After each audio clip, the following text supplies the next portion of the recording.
ഇംഗ്ലീഷിൽ ചില വാക്കുകൾ വളരെ വളരെ സിമ്പിളായിരിക്കും. അതിന് ഒരു എക്സാമ്പിളാണ് സോ.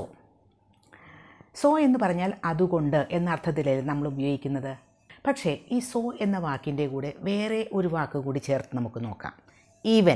ഈവൻ ആൻഡ് സോ, ഇത് രണ്ടും കൂടി പെയർ ചെയ്ത് വന്നു കഴിഞ്ഞാൽ ഈവൻ സോ എന്ന് ഉപയോഗിക്കുന്നത് എവിടെയാണ്? അതിൻ്റെ മീനിങ് എന്താണ്? ഏത് സിറ്റുവേഷൻസിലൊക്കെയാണ് അത് ഉപയോഗിക്കുന്നത് എന്ന് നമുക്ക് നോക്കാം. ഈവൻ സോ എന്ന് ഉപയോഗിക്കുന്നത് അതിൻ്റെ ഒരു മീനിങ് എന്നിട്ട് കൂടി, ഡിസ്പൈറ്റ് ദാറ്റ് എന്ന് പറയില്ലേ, ബട്ട്, ഹവെവർ എന്നൊക്കെ പറയില്ലേ, അതാണ്.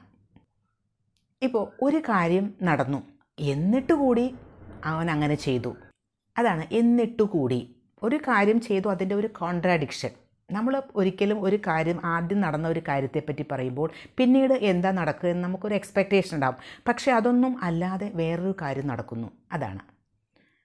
ഒരു എക്സാമ്പിൾ പറയാം.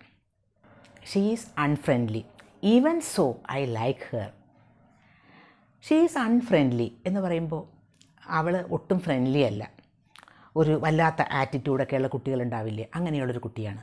ഷീ ഈസ് അൺഫ്രണ്ട്ലി, അധികം സംസാരിക്കില്ല, അങ്ങനെയൊക്കെ ആണെങ്കിലും. ഈവൻ സോ എന്ന് പറയുമ്പോൾ അങ്ങനെയൊക്കെ ആണെങ്കിലും എന്നിട്ട് കൂടി ഐ ലൈക്ക് ഹെർ. നോക്കൂ, രണ്ട് കാര്യങ്ങൾ. അൺഫ്രണ്ട്ലി ആയ ആളുകളെ മറ്റുള്ളവർ ഇഷ്ടപ്പെടില്ല, പക്ഷേ എന്നിട്ട് കൂടി ഞാൻ ഇഷ്ടപ്പെടുന്നു എന്നാണ് പറയുന്നത്. She is unfriendly, even so I like her. മനസ്സിലായല്ലോ ഈവൻ സോ എങ്ങനെയാണ് ഉപയോഗിക്കുന്നതെന്ന്. Crime has increased, even so our minister hasn't done anything to tighten security. Crime has increased, അതായത് കുറ്റകൃത്യങ്ങളൊക്കെ കൂടിയിട്ടുണ്ട്, എന്നിട്ടും നമ്മുടെ മിനിസ്റ്റർ ഒന്നും ചെയ്തിട്ടില്ല എന്നാണ്. സെക്യൂരിറ്റി മെഷേഴ്സൊക്കെ കൂട്ടാൻ വേണ്ടി സെക്യൂരിറ്റി മെഷേഴ്സ് ഒന്നും എടുത്തിട്ടില്ല, സെക്യൂരിറ്റി കൂട്ടുന്നതിന് വേണ്ടി കാര്യങ്ങളൊന്നും ചെയ്തിട്ടില്ല എന്നാണ് പറയുന്നത്. Crime has increased, even so our minister hasn't done anything to tighten security. Even so. അപ്പോൾ ഒരു കാര്യം പറയുമ്പോൾ നമുക്ക് ബട്ട് എന്നുള്ള ഒരു മീനിങ് ആണ് എങ്കിലും അവിടെ ഒരു സർപ്രൈസിങ് ആയിട്ടുള്ള ഒരു കാര്യമായിട്ടാണ് നമ്മൾ പറയുന്നത്. ഈവൻ സോ, എന്നിട്ട് കൂടി അങ്ങനെ സംഭവിച്ചു എന്ന്. His essay was full of mistakes, even so our teacher appreciated his effort.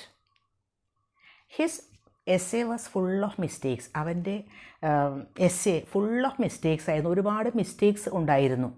എന്നിട്ടുകൂടി ഞങ്ങളുടെ ടീച്ചർ അവനെ അപ്രീഷിയേറ്റ് ചെയ്തു, അവനെടുത്ത ആ ഒരു എഫേർട്ടിന് അപ്രീഷിയേറ്റ് ചെയ്തു. ഇപ്പോൾ ഈവൻ സോ എന്നത് ഇനി നമുക്ക് എവിടെ വേണമെങ്കിലും ഉപയോഗിക്കാമല്ലോ ഈസി ആയിട്ട്.